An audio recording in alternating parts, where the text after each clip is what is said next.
And now, live at 8.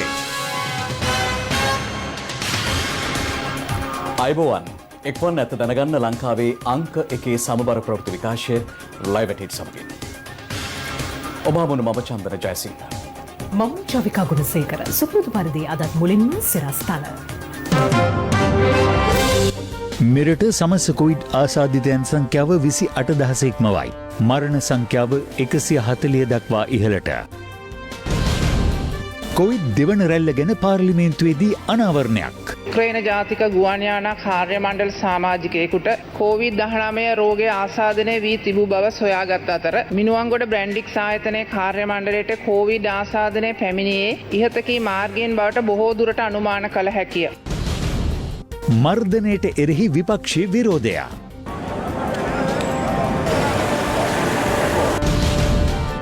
Mahara ගැටුමේ අතුරු වාර්තාව අධිකරණ ඇමතිට. ඥාතීන් මානව හිමිකම් කොමිසමට. අපොස සාමාන්‍ය පෙළ විභාගයට දින නියම වේ. සාමාන්‍ය පෙළ විභාගය 2021 මාර්තු 1 වෙනිදා සිට 11 වෙනිදා දක්වා පැවැත්වෙනවා. ඉන්දියාවේ හඳුනා නොගත් රෝගයක් 200කට වැඩි පිරිසක් රෝහල්ගත කෙරේ.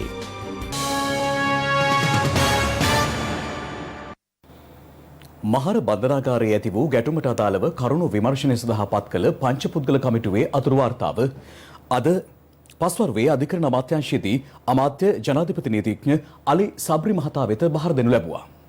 මේ අතර සමගි ජනබලවේගයේ මන්ත්‍රීවරුන් පිරිසක් මහර ගැටුම සම්බන්ධයෙන් සත්‍ය තත්ත්වයේ හෙළි කරන ලෙස ඉල්ලා අද පස්වරුවේ නිහඬ විරෝධතාවයක නිරත වුණේ ජනාධිපති ලේකම් කාර්යාලයේ ඉදිරිපිටදී. මහර බන්ධනාගාරයේ ඇතිව තිබෙන සිද්ධියේ සත්‍ය තත්ත්වය හෙළි කරනු ලෙස ඉල්ලමින් සමගි ජනබලවේගයේ මන්ත්‍රීවරුන් පිරිසක් අද පස්වරුවේ විපක්ෂ නායක කාර්යාලයේ සිට බස් රථයකින් ජනාධිපති ලේකම් කාර්යාලය ඉදිරිපිටට පැමිණ විරෝධතාවක නිරත වුණා. විරෝධතාවයට එක්වූ පිරිස පන්දම් තල්වාගෙන ඊට එක්ව සිටි අතර නිහඬ විරෝධතාවක් ලෙසයි එය පැවැත්වුණේ. අපි දැක්කේ මහර ඒ බන්ධනාගාර සිද්ධිය රාජ්‍ය මර්ධනය රාජ්‍ය ත්‍රස්තවාදයේ ක්‍රියාත්මක වුණු අවස්ථාවක් හැටියට මේ වෙන විටත් මරණයට පත් වුණු ඒ සිරකරුවන්ගේ දේහයන් තවමත් ඒ පවුල් වලට බාර දීලා නැහැ.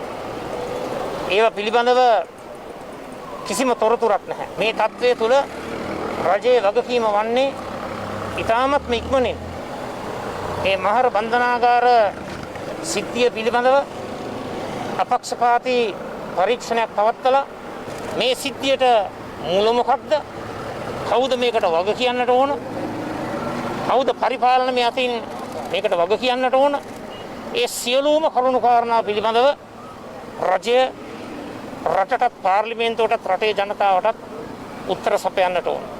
මහර බන්ධනාගාරයේ ඇති වූ ගැටුමෙන් මියගිය රැඳවියන් 11 දෙනාගෙන් මේ වන විට 7 දෙනෙකුගේ මృత ශරීර හඳුනාගෙන ඇති අතර එලෙස හඳුනාගෙන මృత ශරීර 3ක පශ්චාත් මරණ පරීක්ෂණ අද සිදු කෙරුණා. පොලිස් මාධ්‍ය ප්‍රකාශක නියෝජ්‍ය පොලිස්පති අජිත රෝහණ මහතා පැවසුවේ හඳුනාගෙන මృత ශරීර සම්බන්ධ පශ්චාත් මරණ පරීක්ෂණ කටයුතු අවසන් වුවද එම මృత ශරීරවල අවසන් කටයුතු සිදු නොකරන බවයි. මහර බන්ධනාගාරයේ උද්ගත වූ ගැටුම පිළිබඳව විමර්ශනය සඳහා හිටපු විශ්‍රාමික මහාධිකරණ විනිසුරු කුසලා සරෝජිනී වීරවර්ධන මහත්මියගේ ප්‍රධානත්වයෙන් පත් කෙරුණු පංච පුද්ගල කමිටුවේ අතුරු වාර්තාව අධිකරණ අමාත්‍ය ජනාධිපති නීතිඥ අලි සබ්රි මහතා වෙත අද පස්වරුවේ බහර දුන්නා.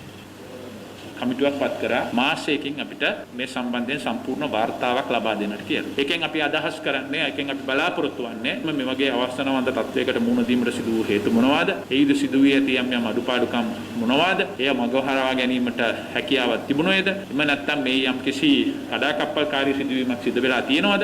අනාගතයේදී මෙවැනි දේවල් වළක්වා ගැනීම සඳහා අපි ගත යුතු ක්‍රියාමාර්ගය මොනවද කියන එක පිළිබඳව කරුණු අධ්‍යයනය කිරීම සහ ඒ සම්බන්ධයෙන් ස්වාධීන විමර්ශනයක් සිදු කරලා අපි පාර්ලිමේන්තුවට සහ ජනතාවට කරුණු ඉදිරිපත් කිරීම සඳහා 2020 ඔක්තෝබර් 12 වෙනිදා වෙනකොට මේ රටේ බන්ධනාගාර පද්ධතිය තුල 32200ක් හිටියේ. ඒකෙන් 22906ක්ම හිටියේ සැකකාරයෝ. 2020යි 12යි 5 වෙනිදා වෙනකොට කියන්නේ පෙරේද වෙනකොට ඒක අපි අඩු කරලා තියෙනවා මේ මාස දෙකටත් අඩු කාලයක තුල 26364ක් 6000ක් නිදහස් කරලා තියෙනවා. බන්ධනාගාරයේ තුල මේ අය පීඩනයට ලක් වෙලා සිටියේදී වෙනත් පිරිසක් තම තමන්ගේ තියෙන කෝන්තර පිරිමහ ගන්න ගැටුම් ඇති කරගෙන එකිනෙකා ගහගැනීම් සිදු වෙලා තිබෙනවා. ඉතින් අපිට තේරුම් ගිය දෙයක් තමයි මේ අයගේ මේ ක්‍රියාකලාපය කිසිසේත් අනුමත කළ නොහැකි. මේ අතර මහර බන්ධනාගාරයේ රැඳවියන්ගේ ඥාතීන් පිරිසක් අද මානව හිමිකම් කොමිසමට පැමිණිල්ලක් ඉදිරිපත් කරමින් ඉල්ලා සිටියේ කිසිදු තොරතුරක් නැති තම ඥාතීන් සම්බන්ධයෙන් තොරතුරු සොයා දෙන ලෙසයි. මෙයාලා තාත්තා කොහෙද ඉන්නේ කියලා හරියටම දන්නේ නැහැ. මහර බන්ධනාගාරයෙන් වැලිකඩ බන්ධනාගාරයට දැම්මා කියලා කිව්වා පොලිස් මහත්තයෙක්. ඒ වුණාට හරියටම දන්නේ නැහැ එයා එහෙ ඉන්නවද නැද්ද කියලා. එයාට අපත් හම්බෙලා තියෙන ඉක්මනට ගෙදර යවන්න කියලා තමයි කියන්නේ. පුතා ගැන කිසිම ආරංචියක් නැහැ. මහර ඉන්නේ නැද්ද එයාට උණ හැදිලායි කියලා ඉවරලා කිව්වහම මම ගියා බලන්න දුන්නේ නැහැ. පුතාට තාව වෙනතුරු මොකද උනේ කියලා මම දන්නේ නැහැ. මට එයාත් එක්ක කතා කරන්න ඕනේ. මේ තුවාල ලබලා ෂෙල් වල දාලා ඉන්නවා රැඳවියෝ. ඔවුන් සම්බන්ධව කිසිම කතාවක් බන්ධනාගාරේ නැහැ. අපි කීප වතාවක්ම බන්ධනාගාර ඉහළ නිලධාරීන් සමග කතා කරා ඔවුන් සම්බන්ධව. එහෙමනම් ඔවුන්ගේ ඥාතීන්ට මේ රැඳවියා ඉන්නවා. මෙතන ඉන්නේ හාවල් තැන ඉන්නේ කියලා බන්ධනාගාරයට පුළුවන් කියන්න. අපි දන්නේ නැහැ මොනවද වෙලා තියෙන්නේ කියලා. මහර බන්ධනාගාරයේ ඇති වූ සිද්ධියට විරෝධය දක්වමින් පෙරටුගාමී සමාජවාදී පක්ෂයට සම්බන්ධ පක්ෂ කිහිපයක් අද පසරුවේ ටවුන් හෝල් වටරවුම ඉදිරිපිට නිහඬ විරෝධතාවක නිරත වුණා.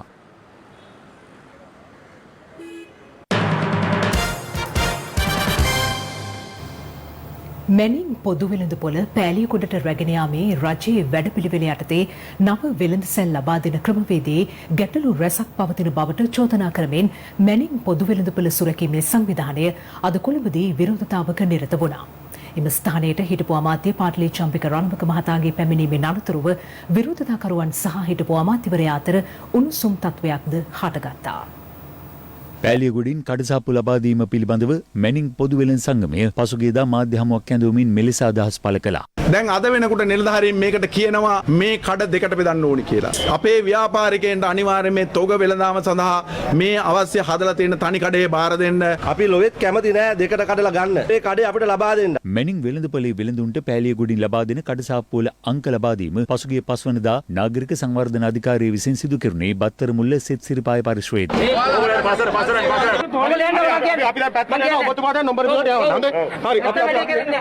දැන් මේ කඩ අඩි 6 වගේ කඩ එන්නේ. තරාදියයි කබඩ් එකයි තියාගත්තාම මිනිස්සුයෙකුට ඉන්න ඉඩ නැහැ. අඩි 12 කඩේ අපිට අඩි 6කට යනවා කියන අපි කනත්තේ බලක්කාරනවත් දෙනවා වගේ තරක් තමයි අපිට කරන්න හදන්නේ. මැනින් පොදු වෙළඳපොළ සුරකීමේ සංවිධානය අද කොළඹ උද්ඝෝෂණ සිදු කරන ස්ථානයේ සිට විරෝධතාවක නිරත වූයේ සිය ගැටලු වලට කඩිනම් විසඳුම් ලබා දෙන ලෙස ජනාධිපති කාර්යාලයේ නිලධාරීන් දැනුවත් කිරීම වෙනුවෙන්.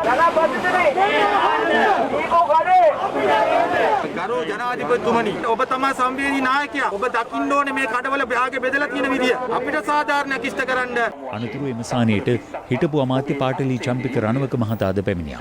මැනින් වෙළඳපොළ ගැන කිසිම ඒ ආණ්ඩුවේ වැඩපිළිවෙලක් තිබුණේ නැහැ. අපි තමයි 2016 දී මේ ගැන කැපිටල් ගණනක් අරගෙන ස්ථානයේ කොට කළා. ඕක මීඩියා සංදර්ශනයේ මත පොදු අපේ අනිවාර්යයෙන්ම කියන්න. කතා කරන්නේ ඉඩ දෙන්න. කවුද? දේශපාලන මේක මීඩියා ඒක අපි හැදුවේ. හදලා තියෙන්නේ මහජනයාගේ සල්ලි වලින් ආණ්ඩුවේ සල්ලි වලින් මේක හැදුවේ අපේ ආණ්ඩුවේ. ඒ නිසා කිසිම කෙනෙකුට අයිතියක් නැහැ. දේශපාලන රැස්වීම බෑ. පරදිය මානු බාන්න ලෑස්ති වෙන්න බෑ. දේශපාලන රැස්වීම බෑ. අපිට හැදුවේ. මොකද අලුව? මේක අපි සම්දින්ට බය වෙන්න පිටිදණ්ඩින්ටත් ඇතුලේ ජණ්ඩින්ට. සම්දින්ට කරලා මහත්මයා පිටින් ගන්නේ සම්දින් කරාලා.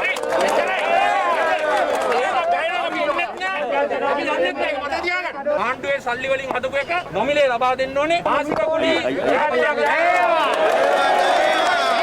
මෙතන මේක එකන දේශපාලන පක්ෂ අපේ වාසි වැඩක් නැහැ. රටේ වෙච්ච හැම පොදු වේශනයකදී අපි මයින් මාර්ට් කරා ගොඩක් උදව් උපකාර දෙමු රටටම. හරිද මේ පාර කොරෝනා වලින් කිසිම තීරණයක් ගත්තේ නැහැ. මාත්‍යෝ මෙතන මේ දේශපාලන වාසි ගන්න කිසිම දෙයකට අපි කැමති නැහැ. අද අපි ගියාට පස්සේ නාගරික සංවර්ධන අධිකාරිය බංකොලොත් වෙලා තියෙන්නේ. නාගරික සංවර්ධන අධිකාරිය දියුණු කරන්න වැඩ කරපු නිලධාරීන්ව බොරු චෝදනා නගලා අද CIDට ගෙනියනවා.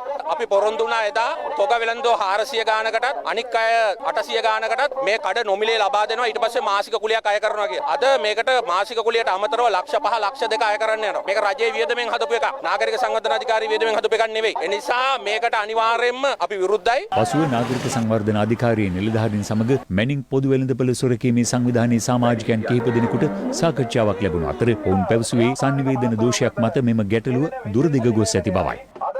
ඔබ සම සියල්ල ජයග්‍රහණය කරා කියන ඔල්ලර සන්නාදේ අපි කිසිම වෙලාවක රජයට දොස් කියන්න හොඳ නැහැ. අද වෙනකම් මේ වැඩපිළිවෙලේ තිබිලා තියෙන්නේ තනි පුජ්‍යලයන්ගේ නියෝජනයක්. මින් ඉදිරියට අපිට ඇත්තටම මේ උද්ඝෝෂණයක් කරන්න අවකාශයක් උඩ වෙන එකක් නැහැ. මම හිතනවා කිසිම කෙනෙකුට අසාධාරණයක් සිද්ධ නොවෙනවා. මේ අතර පෑලියගොඩ මැනින් වෙළඳ සංකීර්ණයේ ඉදිරි කටයුතු පිළිබඳ දැනුවත් කිරීමේ මාධ්‍ය හමුවක් අද පසුරුවේ බත්තරමුල්ල සූරුපායේදී පැවැත්වුණා. පාටලි චම්පක මැතිතුමාට මේ රටේ ජනතාවගේ මුදල් මිලියන 6900ක් වියදම් කරලා නොමිලේ දෙනවද නැද්ද කියලා තීරණය කරන්න අයිතියක් නැහැ. ඔහුගේ පෞද්ගලික මුදල් නොවේ. දෙවැනි කාරණේ අපි කිසි කෙනෙක්ගේ මුදල් අය කරන්නේ නැහැ මෙතන. සමාන මැනින් වලද පොලේ ඉන්න සීලූම දෙනාට ඔවුන් සිටින්නේ කුලියට. ඔවුන් දැන් මේ අලුත් තැනට ගියාම නාගරික සංවර්ධන අධිකාරියෙන් කුලියට ඒ කඩේ ලබාගෙන පවත්වාගෙන යන්න පුළුවන්. කී මණි වශයෙන් ලක්ෂ 5ක මුදලක් ඔබතුමාලා අය කරන්න සූදානමක් නැද්ද? යම්කිසි වෙළඳපොළ වටිනාකමක් තිබෙනවානේ. ඔබ කිසි මුදලක් සැලසුම් කරලා තිබෙනවා. නමුත් ඒ මුදල මේ මැනින් මාකට් එකේ දැන් ඉන්න අයට මෙතන එනකොට ඒ විදිහටම අදාළ වෙන්නේ නැහැ. මහජන ආරක්ෂක අමාත්‍ය සරත් වීරසේකර මහතා පසුගියදා පාර්ලිමේන්තුවේදී තමා සම්බන්ධයෙන් කළ ප්‍රකාශයකට පාර්ලිමේන්තු මන්ත්‍රී සරත් ෆොන්සේකා මහතා අද ප්‍රතිචාර දැක්වුවා. මම මෙතන කතා කරා විනය ගැන. නීතිය සාමය ඇමති මෙතන හිටියා. දැන් කියන්නේ මහජන ආරක්ෂක ඇමති කියලා. මම කතා කරලා උදාහරණයක් දුන්නා. මම කිව්වා ඔබතුමාගේ පුතා ඔබතුමා යටතේ වැඩ කරන කෙනෙක්. ඔබතුමා යටතේ තියෙන දෙපාර්තමේන්තුව කනිෂ්ඨ නිලධාරියෙක්. නිල ඇඳුම ඇඳගෙන ඇවිල්ලා ඔබතුමා බඩාගත් එක වැරදි කියලා. ඒවා තමයි හමුදාවලත්. මම දැක්ක උදාහරණයක් ඇටියට යෝෂිත රාජපක්ෂ. එයා පුහුණුවේ මාසානේ නිලධාරියෙක් ලෙස අධිකාරියට පත් වුණ දවසේ අපි දැක්කා. එතකොට ඒවකට ගරු ජනාධිපතිතුමා ගිහිල්ලා හිටියා පෙළපාලියට. අපි දැක්කා යෝෂිත රාජපක්ෂ ඇවිල්ලා සෙලුට් එකක් ගැහුවා. බදාගත්තේ නැහැ. අපි දැක්කා යෝෂිත රාජපක්ෂ ඇවිල්ලා අම්මා බදාගත්තා. ඒකේ කිසි වරදක් නැහැ. මොකද යෝෂිත රාජපක්ෂගේ මව්තුමී රජයේ සේවකයෙක් නෙවෙයි. මේ දවස්වල Facebook එකේ අර ඉන්නවනේ තමුන්නාසලා මේගොල්ලෝ කියන්නේ බයියෝ කියලා. ඒගොල්ලෝ මට කුණුහරුපෙන් බැන දානවා. මම ෆීල්ඩ් මාෂල් වුණ දවසේ මගේ බිරිඳ සහ මගේ දියණියට හාදු දෙන අවස්ථාවේ පින්තූර දාලා මට දෙන්න පුළුවන් නම් ඇයි සරත් තීරසේකට බැරි කියලා. ඒතකොට මේකේ වෙනස තේරෙන්නේ නැත්. මේකේ වෙනස තේරෙන්නේ නැත්නම් ඉතින් බයියෙක්ම වෙන්න ඕනේ. මොකද මගේ බිරිඳ සහ මගේ දියණියන් රජයේ සේවකයොත් නෙමෙයි. ඕන තැනක විනය පටන් ගන්න ඕනේ ඇමතිගේ ඉඳලා පල්ලෙහාට ගමන් කරන්න ඕනේ. මම එතුමාට කිව්වා ඔබතුමා මගේ යටතේ හිටපු කෝප්‍රල් කෙඩෙට් කෝ එකේ ඔබතුමා දැන් ඇමති කෙනෙක් කියලා ඉන්න දැක්කම මට හරි සන්තෝෂයි සුබ පතනවා කියලා. එයාට අග්ගාල ප්‍රතිචාර දැක්වුවා හීනමානෙන්. ඒ වුණාට දැන් මම එදා කෝප්‍රල් වුණාට ඔබ යටතේ මම අද ඇමති ඔබතුමා මන්ත්‍රී කිව්වා. දැන් මෙතන හිටියා මහින්ද රාජපක්ෂ මැතිතුමා මන්ත්‍රී වෙලා දීර්ඝ කාලයක්. එතකොට මම ඇමති. එතකොට මම හමුදාපති ඉන්නකොට එයා ජනාධිපති. අපි කවදාවත් ඒ වගේ ජරා කතා කියලා හීනමානෙ පෙන්වන්න ගියේ නෑ. පොලිස් නිලධාරීන් මට කතා කරා 10 දෙනෙක් පමණ. ඒ ඔක්කොම කිව්වා එසරත් තීරසේකරගේ පුත්‍රයා ડોක්ටර් කෙනෙක් පොලිසියේ දොස්තරලා නිල ඇඳුම් අදින්නේ නැහැ කිව්වා. ඒගොල්ලන් තනතුර දීලා තියෙනවා හමුදාවෙත් ඉන්නවා හැම. එතුමා කිව්වා එතුමා යුද්ධයට ප්‍රධාන සෙන්පතියන් 5 දෙනාගේ එක්කෙනෙක් කියලා. සිවිල් ආරක්ෂක හමුදා කියන්නේ අර STF එක වගේ ඒ වගේ සේනා විධායක කෙනෙක් යටතේ තියෙන හමුදාවක්. ඒවා යුද හමුදාවට සංසන්දනය කරන්න බෑ. අපි එතුමාට අඩුවානේ ආරක්ෂක කවුන්සිලයටවත් එන්න දුන්නේ නැහැ කවදාවත්. අපි අර නිදහස් දිනේදීම තමුන්නාසලා දකින්නවා පොලිස්පති හමුදාපතිවරු තුන්දෙනා ජනාධිපති පිටිපස්සේ හිට ගන්න. සිවිල් ආරක්ෂක බලකායේ නායකයෙක්ට ඇවිල්ලා එතන හිට ගන්න බෑ. එතුමා 아무තු ලෝකෙක ජීවත් වෙන්න හිතනවා. එතුමා හදනවා එතුමා කතා කරනකොටත් අපි යුද්ධ ඉවර කරා කියලා. එතුමා වෙඩි හඩක් ඇහෙත් තැනක හිටියේ නෑ. සිවිල් ආරක්ෂක ප්‍රධානියා හැටියට එතුමා පත් කරන්නේ ඉස්සෙල්ලා ආරක්ෂක ලේකම් එවකට වර්තමාන ජනාධිපති මාත් එක්ක කතා කරා. මමයි කිව්වේ යෝජනා කරේ එයාට දෙන්න. එයාට රැකියාවක් නැති නිසා. එතකොට කරන්නාගොඩ නේවි කමාන්ඩර් සම්පූර්ණයෙන් ප්‍රතික්ෂේප කරා මෙයාට වාහනයක් දෙන්න, ඩ්‍රයිවර් කෙනෙක් දෙන්න, ආරක්ෂක බටයින් දෙන්න. මගේ ඔෆිස් එකට ඇවිල්ලා ඇඬුවා.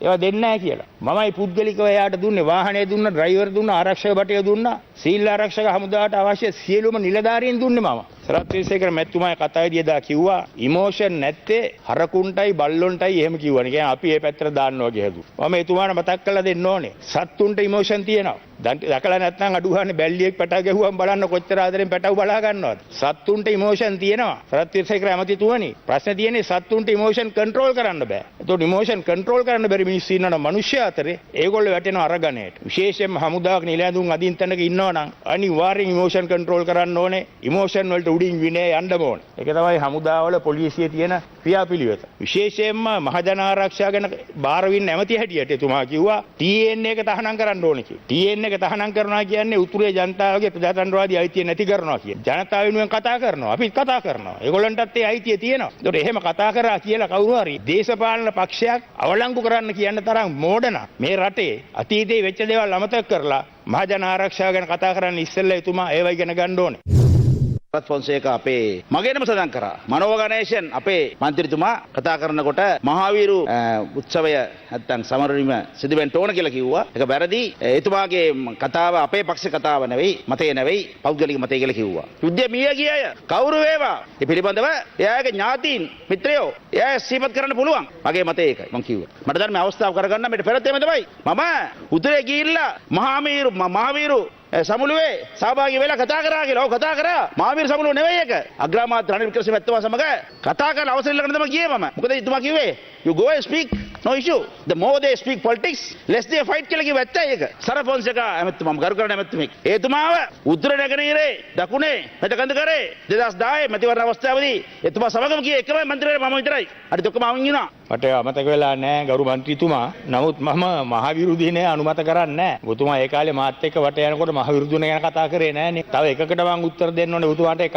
ඊළඟට මේ ඔබතුමා කිව්වනේ රනිල් වික්‍රමසිංහ මහත්තයා කිව්වා කියලා දේශපාලනේ වැඩියෙන් කරන්න ඕනේ LTT. එතකොට යුද්ධය අඩුවෙන් කරයි කියලා. එයාගේ සටන් විරාමයේදී LTT එකට හිටියේ 12000යි සටන් විරාමය පටන් ගන්නකොට. මම ඉවරන කයිනේ. මම යුද්ධ කරනකොට 35000ක් හිටියා. 12000 35000ක්. ඔබතුමාගේ නම කියව නිසා අවස්ථාව දුන්න. උඩ බලාගෙන කැලගන්න මිනිහෙක් නේ මම. කොටියා කියලා නම් කරපු මනෝගණේෂගේ ඇස් ඉදිරිපිටම කොටියා විනාශ කරපු ලෝක හොඳම හමුදාපතිව එතකන යනවා නේද කියලා මට ඉතින් කම්පාවක් ඇති වුණා. අමතක වෙන්න බෑ. ඒ වගේ කෙනෙක් මම. ධීවර කර්මාන්තය දිරිගැන්වීමට බදු සහන රැසක් ලබා දෙන බව අග්‍රාමාත්‍ය මහින්ද රාජපක්ෂ මහතා පවසනවා. මේ අතර ඉන්දිය දිවයිරින් සම්බන්ධයෙන් වන ගැටලු ඉවත් කර ගැනීමටද ඉක්මන් විසඳුමක් ලබා දෙන බව අග්‍රාමාත්‍යවරයා ප්‍රකාශ කළේ ගන්ධර පැවති උත්සවයකට සහභාගී වෙමින්. මාතර ගන්ධර දීවර වරායේ ඉදිකිරීම් කටයුතු අග්‍රාමාත්‍ය මහින්ද රාජපක්ෂ මහතාගේ ප්‍රධානත්වයෙන් මෙලෙස ආරම්භ කළා.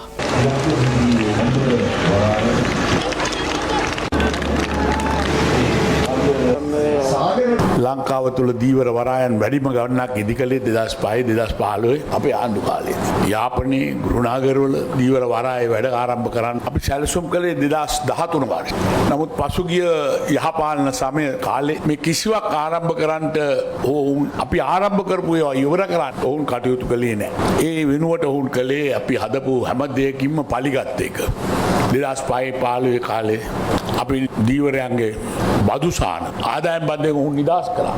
අපි සීලු දෙනා. නමුත් 16 වර්ෂයේ ඔවුන් දීවරයන් වෙනුවෙන් නැවතත් ආදායම් බදු පැනෙව්වා දීවර ජනතාව. මෙවර අයවැය තුලින් අපි නැවතත් ඉදිරි වසර 5 තුල් කාලය ආදායම් බදු වලින් දීවරයන් නිදහස් කරනවා. අනවසර ඉන්දිය දීවරයන්ගේ ගැටලුවෙන් අපේ දීවරයන් දීප් කලක් සිට පීඩා විඳිනවා. පසුගිය දවසේ මෝදී අගමැතිවරයාත් එක්ක ටෙලිවිෂන් සාකච්ඡාවකදී අපි එතුමාගේ අවධානය මේ ගැන අපි නැවතත් අපි යොමු කරා.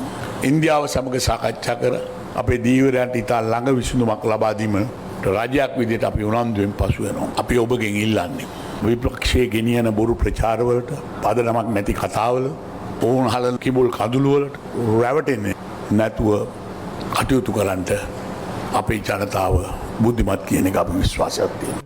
මේ අතර ඊයේ රැකව මාවැල්ල හා ගන්ධර පැවති උත්සවවලට ජාතික සමගි ජනබලවේගයේ පාර්ලිමේන්තු මන්ත්‍රී දිලිප් වේදාරච්චි මහතාද එක්ව සිටින අයුරු දැක ගැනීමට ලැබුණා. ඒ සම්බන්ධයෙන් ඔහු මෙලෙස අදහස් පළ කළා. යහපාලන ආණ්ඩුවේ 2016 මම මේ වරායවල් තුනට මැනුම් කටයුතු කරන්න ආරම්භ කළා.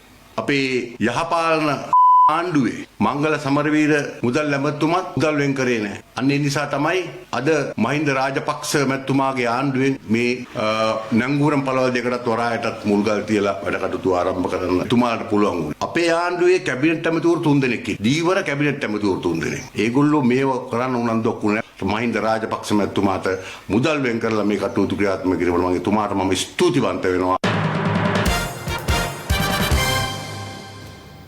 ලබන වසරේ මාර්තු මාස පළමුවනිදා සිට 11 වෙනිදා දක්වා අපොස සාමාන්‍ය පෙළ විභාගය පැවැත්වීම සඳහා දින නියම වී තිබෙනවා. අද පැවති මාධ්‍ය හමුවකදී අධ්‍යාපන අමාත්‍ය මහාචාර්ය ජී.එල්. පිරිස් මහතා මේ බව ප්‍රකාශ කළා. අධ්‍යයන පොදු සහතික පත්‍ර සාමාන්‍ය පෙළ විභාගය දෙසැම්බර් මාසයේදී පැවැත්වීමට නියමිතව තිබුණත් කොවිඩ් වසංගතය හේතුවෙන් විෂය නිර්දේශයන් නිසියාකාරව ආවරණය කරගත නොහැකි වීම හේතුවෙන් එය ජනවාරි මාස 18 වෙනිදා පැවැත්වීමට දින නියම වී තිබුණා. නමුත් කොවිඩ් රැල්ලේ දෙවැනි ව්‍යාප්තියත් සමග එම දිනවකවානුද කල් දැමීමටයි බලධාරීන් කටයුතු කළේ. එවන් පසුබිමක් තුළ අධ්‍යාපන අමාත්‍යවරයා ප්‍රමුඛ බලධාරීන් සෞඛ්‍ය අංශ සමග කළ සාකච්ඡාවක ප්‍රතිඵලයක් ලෙස ලබන මාර්තු මස 1 වෙනිදා අපොස සාමාන්‍ය පෙළ විභාගය පැවැත්වීමට දින නියම වී තිබෙනවා. බොහෝ දෙමව්පියන් අපි සමග සම්බන්ධ වෙලා ඒ දෙමව්පියන්ගේ මතය දැඩි ලෙස ප්‍රකාශ කරලා තියෙනවා. අපි මේ මත සම්පූර්ණයෙන්ම පිළිගන්නවා. දින වකවානු වැදගත් වෙනවා යම්කිසි නිශ්චිත භාවයකින් ප්‍රකාශ කිරීම ඒ විභාගයට සූදානම් වීම සඳහා අදාළ මානසිකත්වය ඒ දරුවා ගොඩනැගීම සඳහා. ඒ අනුව අපි වෛද්‍ය විශේෂඥ වෛද්‍ය ක්ෂේත්‍රීය නිලධාරීන්ගේ අදහස් අපි විමසුවා. ඒ අයගේ උපදෙස් මත අපට පෙනෙනවා මාර්තු මාසයේ වෙන විට සාමාන්‍ය පෙළ විභාගය පැවැත්වීමට පුළුවන් තත්ත්වයක් අපේක්ෂා කරන්න පුළුවන් කියලා. දැන් මේ සාමාන්‍ය පෙළ විභාගය පැවැත්වීම සඳහා අවශ්‍ය වන්නේ දින 9ක් පමණයි. අපි තීරණය කළා තිබෙනවා අධ්‍යාපන පොදු සහතික සාමාන්‍ය පෙළ විභාගයේ 2021 මාර්තු 1 වෙනිදා සිට 11 වෙනිදා දක්වා පැවැත්වීම. මේ අතර රටේ පවතින සෞඛ්‍ය තත්ත්වය සති දෙකෙන් දෙකට සමාලෝචනය කිරීමට අපි බලාපොරොත්තු වෙනවා. ඒ අනුව හැකිතාක් ඉක්මනින් සෞඛ්‍ය ආරක්ෂාවට යටත්ව දෙවයින පුරා පාසල් විවෘත කිරීමට අපි බලාපොරොත්තු වෙනවා. මෙරටින් වාර්තා වී ඇති COVID-19 ආසාදිතයින් සංඛ්‍යාව අද 28,000 ඉක්මවා ගියා. ඒ අදත් ආසාදිතයින් 326 දෙනෙක් වාර්තා වීමත් සමගයි. ඒ අනුව මෙරටින් වාර්තා වූ සමස්ත COVID-19 ආසාදිතයින් සංඛ්‍යාව 28,203ක් දක්වා ඉහළ ගියා. මේ අතර COVID-19 ආසාදිත මරණ සංඛ්‍යාව 140 දක්වා ඉහළ ගියේ ඊයේ තවත් COVID-19 ආසාදිත මරණ 3ක් වාර්තා වීමත් සමගයි. රජයේ ප්‍රවෘත්ති දෙපාර්තමේන්තුව ඊයේ වාර්තා කළ COVID-19 ආසාදිත මරණ 3ම සිදු ඇත්තේ බස්නාහිර පළාතෙන්. ඉන් මරණ දෙකක් කළුතර දිස්ත්‍රික්කයෙන් වාර්තා වී ඇති අතර එක් මරණයක් කොළඹ දිස්ත්‍රික්කයෙන් වාර්තා වුණා. කහතුඩුව ප්‍රදේශයේ පදිංචි 80 හැවිරිදි COVID-19 ආසාදිතයෙකු හෝමාගම මූලික රුහලේ ප්‍රතිකාර ලබමින් සිටියදී මේ ගියා. ඔහුගේ මරණයට හේතුව ලෙස දක්වා ඇත්තේ COVID-19 ආසාදනය සමග වකුගඩු අක්‍රිය වීමයි. මග්ගොන ප්‍රදේශයේ පදිංචි 71 හැවිරිදි COVID-19 ආසාදිත පුද්ගලයෙකුද මිය ගොස් තිබුණේ හෝමාගම මූලික රුහලේ දැඩි සත්කාර ඒකකයේ ප්‍රතිකාර ලබමින් සිටියේදී. රජයේ ප්‍රවෘත්ති දෙපාර්තමේන්තුව පැවසුවේ COVID නියුමෝනියා තත්ත්වය මරණයට හේතු වී ඇති බවයි. කෝට්ටේ ප්‍රදේශයේ පදිංචි 98 හැවිරිදි COVID-19 ආසාදිත පුද්ගලයෙක්ද හෝමාගම මූලික රුහලට ඇතුළත් කිරීමෙන් පසුව ඊයේ මේ ගියා. COVID නියුමෝනියා තත්ත්වය මරණයට හේතු වී ඇති බවයි රජයේ ප්‍රවෘත්ති දෙපාර්තමේන්තුව නිවේදනය කළේ. ඊයේ වාර්තා වූ COVID-19 ආසාදිතයන් 649 දෙනාගෙන් 295 දෙනෙකු කොළඹ දිස්ත්‍රික්කයෙන් වාර්තා වී ඇති අතර ගම්පහ දිස්ත්‍රික්කයෙන් ආසාදිතයන් 87 දෙනෙක් වාර්තා වී තිබෙනවා. කළුතර දිස්ත්‍රික්කයෙන් වාර්තා වී ඇති ආසාදිතයන් සංඛ්‍යාව 51ක්. මේ අනුව මිනුවන්ගොඩ පෑලියගොඩ COVID-19 පොකුරෙන් හඳුනාගෙන ඇති සමස්ත ආසාදිතයන් සංඛ්‍යාව 24318ක් දක්වා ඉහළ ගොස් තිබෙනවා. ඉන් ආසාදිතයන් 17052 දෙනෙකු මේ වන විට පූර්ණ සුවය ලබා රෝහල් වලින් පිටත්ව ගොස් ඇති බවයි COVID-19 පැතිරීම වැළැක්වීමේ ජාතික ක්‍රියාන්විත මධ්‍යස්ථානය නිවේදනය කළේ.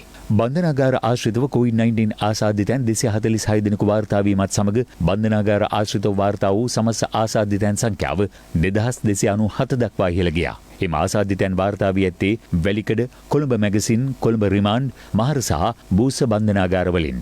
ඒ අතර නිලධාරීන් 3 දෙනෙකුද වනවා. තිස්සමහාරාම වීරවිල එලිමහන් සෙර කඳුරට යොමු කර ඇති රැඳවියන් 42 දෙනෙකුටද COVID-19 ආසාදනය වී තිබෙනවා. එලෙස හඳුනා ගැනුණු COVID-19 ආසාදිත රැඳවියන් අද පසුරුවේ ගල්ලෑල්ල ප්‍රතිකාර මධ්‍යස්ථානයේ වෙත රැගෙන ගියා.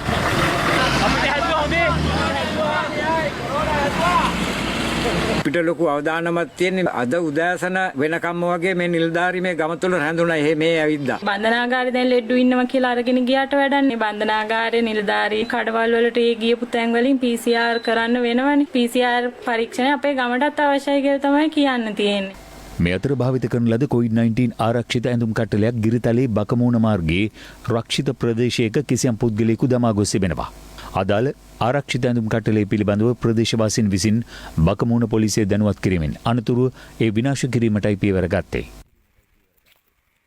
දැනට හුදකලා කර ඇති බණ්ඩාරගම අටලුගම ප්‍රදේශීය පුද්ගලයන්ගේ PCR පරීක්ෂණ සඳහා සාම්පල ලබා ගැනීම නැවැත්වීමට පසුගිය දෙවනදා සෞඛ්‍ය අංශ පියවර ගත්තා. එම ප්‍රදේශයෙන් හඳුනාගත් COVID-19 ආසාදිතයෙකු මහජන සෞඛ්‍ය පරීක්ෂකවරුන්ගේ රාජකාරියට බාධා කිරීමේ සිද්ධියක් මුල් කරගනිමින් කෙසේ වෙතත් අදාළ ප්‍රදේශයේ ආගමික නායකයන් සහ ප්‍රාදේශීය දේශපාලන නායකයන් එක්ව කමිටුවක් සකස් කර ඇති අතර එමගින් PCR පරීක්ෂණ පැවැත්වීම පිළිබඳව ජනතාව දැනුවත් කිරීමේ වැඩසටහනක් ක්‍රියාත්මක කර තිබෙනවා. ඒ අනුව අද අටලුගම අල්ගස්සාලි විද්‍යාලයේ PCR පරීක්ෂණ සඳහා සාම්පල් ලබා ගැනීම යලි ආරම්භ කෙරුණා. අටලුගම කේන්ද්‍ර කරගෙන PCR පරීක්ෂාවන් 251ක් සිදුවනු ලැබුවා. රැපිඩ් ඇන්ටිජන් පරීක්ෂාවන් 199ක් අතරින් රෝගීන් 31ක් ආසාදිතයන් බවට තහවුරු වුණා. ඒ අනුව සමස්ත අටලුගම ක්ෂේත්‍රයෙන් වාර්තා වන රෝගීන් සංඛ්‍යාව 514 දක්වා ඉහළ නැංගුණා. අවිසාවෙල්ල සීතාවකපුර ප්‍රදේශයේ COVID-19 ආසාදිතයන් 27 දෙනෙක් ඊයේ වාර්තා වුණා. ඔවුන් එරිස්ටන් වත්ත පුවක්පිටිය සහ හැමිල්ටන් ප්‍රදේශවල පදිංචිකරුවන්. සෞඛ්‍ය අංශ පැවසුවේ එරිස්ටන් වත්ත ප්‍රදේශයේ එකම පවුලේ 5 දෙනා බැගින් පවුල් දෙකක පුද්ගලයන් 10 දෙනෙකුද මෙලෙස ආසාදිතයන් ලෙස හඳුනාගත් පුද්ගලයන් අතර සිටින බවයි. මේ අතර දැනට හුදකලා කර ඇති පෑලියගොඩ, පෝර්ණකොටුව වත්ත සහ පිටිකඩේ වත්ත ප්‍රදේශවල පිරිසක් අද විරෝධතාවක නිරත වුණා. ඒ හුදකලා කර සිටින තමුන්ට සහන නොලැබුණු බවට චෝදනා කරමින්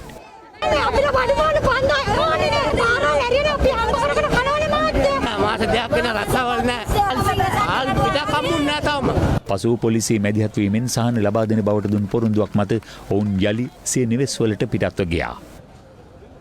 ලොක්ඩවුන් කරන කියන ප්‍රදේශවල බොහෝ දෙනෙක් මේ වෙනකොට ලොකු කැපකිරීමක් කරලා සහාය දක්වලා තියෙනවා රෝගය පාලනය කිරීම සඳහා. නමුත් අපි දන්නවා කාලය ඉක්මවීමත් එක්ක සමහර වෙලාවල් වලට තවදුරටත් ඒ ආකාරයට කැපකිරගෙන සිටීමට අපහසු කොට්ටාස ඉන්න පුළුවන්. ඒ අය ඉතින් යම් ආකාරයකට නොසන්සුන් ලෙස හැසිරුණු අවස්ථාවන් වාර්තා වුණා. සෞඛ්‍ය අමාත්‍යාංශය හැකි ඉක්මනින් මේ තත්ත්වය මගහැරීම සඳහා අවශ්‍ය කරන මූලික පරීක්ෂණ කිරීමත් රෝගීන් හඳුනා ගැනීම ආශ්‍රිතයෙන් හඳුනාගෙන වෙන් කර ගැනීමටත් අවශ්‍ය කරන වැඩපිළිවෙල තීව්‍ර කරලා අද දින සිට ක්‍රියාත්මක කරනවා.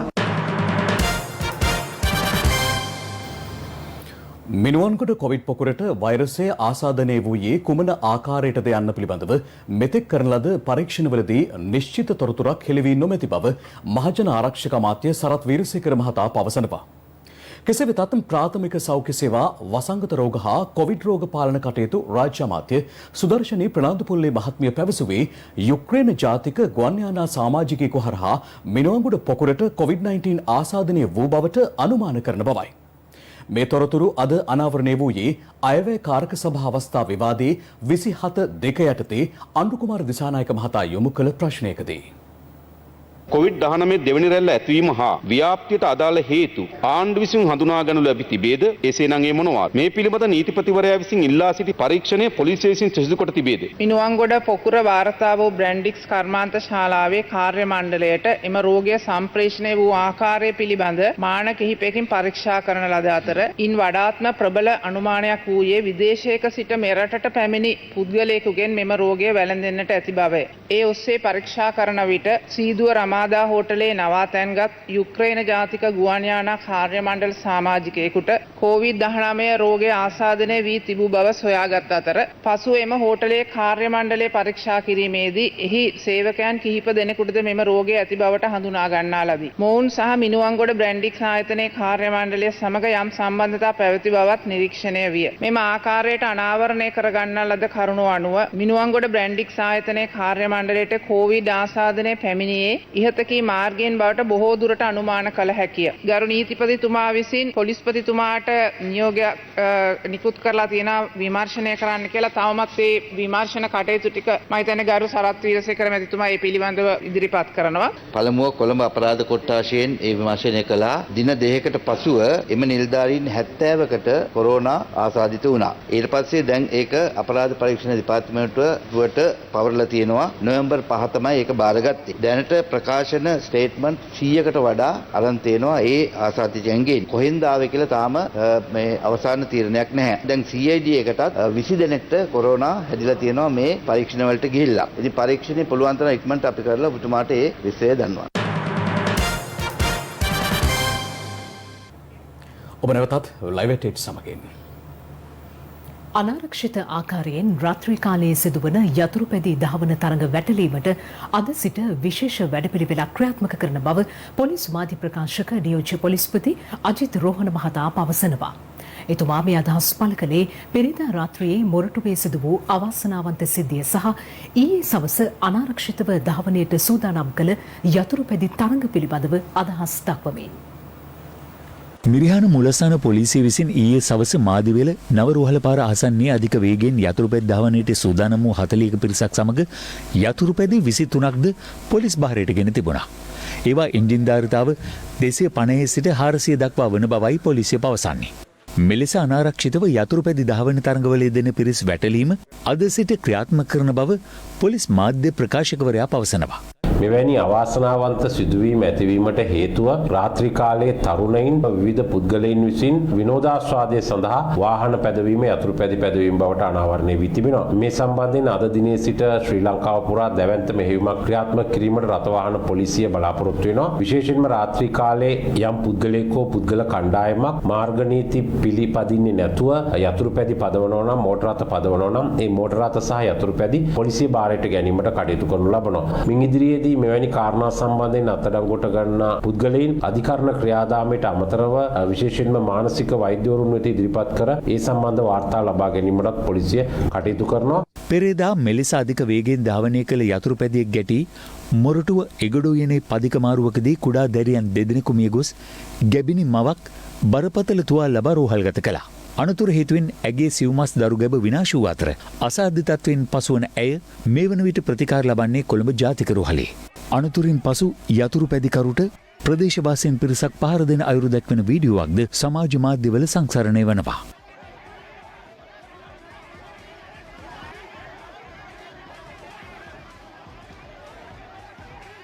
මියගේ දැරියන් දෙදෙනාගේ දේහැන් හා බිලිඳු කලලය ඊයේ රාත්‍රියේ ඔවුන්ගේ ඥාති නිවසකට රැගෙනෙන් ලැබුවා.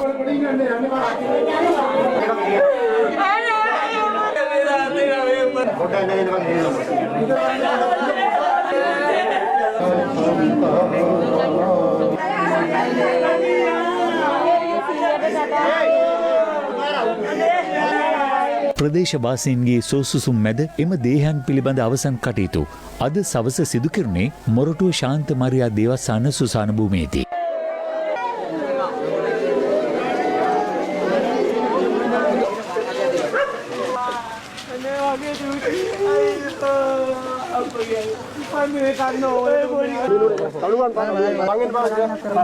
ස්වාමීනි ඔබ වහන්සේගේ ශ්‍රී දේහය සොහොන් ගැබ තුල තෙදිනක් තැන්පත්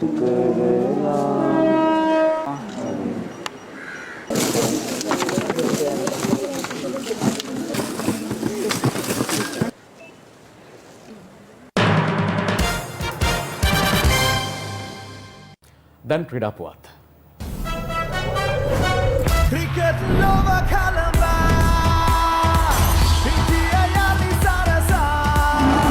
LPL තරඟවලි 14 වෙනි තරඟයේ අද පසුරුවේ කොළඹ කිංග්ස් කණ්ඩායම සහ ගෝල් ග්ලැඩියේටර්ස් කණ්ඩායම අතර හම්බන්තොට මහින්ද රාජපක්ෂ ක්‍රීඩාංගණයේදී පැවැත්වුණා. තරඟයේ කාසී වාසී දිනු කොළඹ කිංග්ස් නායක ඇන්ජලෝ මැතිව්ස් පළමුවෙන් පන්දුවට පහර දීමට තීරණය කළ අතර ඒ අනුව ඔවුන් නියමිත පන්දු වාර 20 අවසානයේ සියලු දෙනා දැවී රැස් කරගත් ලකුණු සංඛ්‍යාව 171ක්. දිනේෂ් චන්දිමාල් ලකුණු 35ක් සහ ඩැනියල් බෙල් ඩ්‍රමන්ඩ් ලකුණු 44ක් රැස් කළා. පසුගිය තරඟ කිහිපයේදීම දැඩි ප්‍රහාරයන්ට ලක් වූ මොහමඩ් ආමීර් මෙම තරඟයේදී තම සුපුරුදු දක්ෂතා අතරට පැමිණෙමින් ලකුණු 26කට කඩලු 5ක් බිඳ හෙළුවා. ලකුණු 172ක ඉලක්කයක් හඹා ගිය ගෝල් ග්ලැඩියේටර්ස් කණ්ඩායම පන්දු වාර 17යි පන්දු 3ක් තුල කඩලු 2ක් පමණක් දැවි ලකුණු 175ක් ලබා තරඟය ජයගත්තා. අසන් අලි ලකුණු 58ක් සහ ධනුෂ්ක ගුණතිලක ලකුණු 38ක් රැස් කළා. මේට අමතරව නායක භානුක රාජපක්ෂ නොදවි ලකුණු 37ක් සහ අසම් ખાન නොදවි ලකුණු 35ක් ලබා ගත්තා. ඒ අනුව මෙම තරඟයේ කඩලු 8කින් ගෝල් ග්ලැඩියේටර්ස් කණ්ඩායම ජය ගැනීමත් සමග ඔවුන් LPL තරඟාවලියේ පළමු ජයග්‍රහණය වාර්තා කිරීමට සමත් වුණා. ලංකා ප්‍රීමියර් ලීග් 2020 දැන් විදෙස් පුවතක්. ලොව කොවිඩ් ව්‍යාප්තිය අතින් ඇමරිකාවට පසු වැඩිම බලපෑමකට ලක්ව ඇති අසල්වැසි ඉන්දියාවේ ආන්ධ්‍ර ප්‍රදේශ ප්‍රාන්තයේ පැතිර යන හඳුනා නොගත් රෝගයක් හේතුවෙන් එක් අයෙකු මිය ගොස් 227 දෙනෙකු රෝහල්ගත කර ඇති බව වාර්තා වනවා. අදාළ රෝගීන් PCR පරීක්ෂණ සඳහා යොමු කළද ඔවුන්ට කොරෝනා වෛරසය ආසාදනය වී නොමැති බව තහවුරු වී ඇති අතර රෝගීන්ගෙන් බහුතරය ළමුන් වන අතර ඔවුන්ට වමනය සහ ක්ලාන්තය යන රෝග ලක්ෂණ පෙන්නුම් කර ඇති බවයි වාර්තා වන්නේ. ඒ සමගින් දැනට අප සමුගන්නවා. එසමගින් ලයිව් ඇට් 8 තුලින් අපි සමුගන අතරම අපි මතක් කරන්න දෙයක් තිබෙනවා. ලයිව් ඇට් 8 SMS සේවාව තිරේ දිස්වන ආකාරයට ඔබට සක්‍රිය කරගත හැකි අතර උණුසුම් පුවත් දැන ගැනීම සඳහා www.live8.lk වෙබ් අඩවියට පිවිසෙන්න. සුබ රාත්‍රියක්.